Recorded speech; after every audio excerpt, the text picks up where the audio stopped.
আজ বানাবো ডিম কাবাব। প্রথমে আমি দুটো ডিমকে সেদ্ধ করে নিয়েছি, তারপর সেগুলোকে মাঝখান থেকে কেটে নিয়েছি।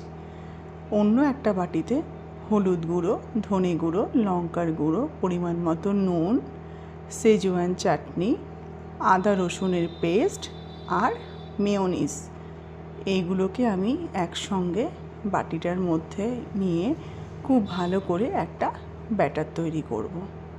সেই ব্যাটারটা তৈরি হয়ে গেলে আমি ডিমগুলো দিয়ে দেব। এবার ডিমগুলো এর সঙ্গে ভালো করে মাখিয়ে নেব।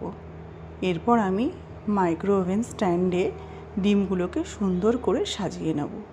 নিয়ে এগুলোকে আমি গ্রিলড হতে দেব। তন্দুরি বাটন প্রেস করে এগুলোকে আমি গ্রিল হতে দেব।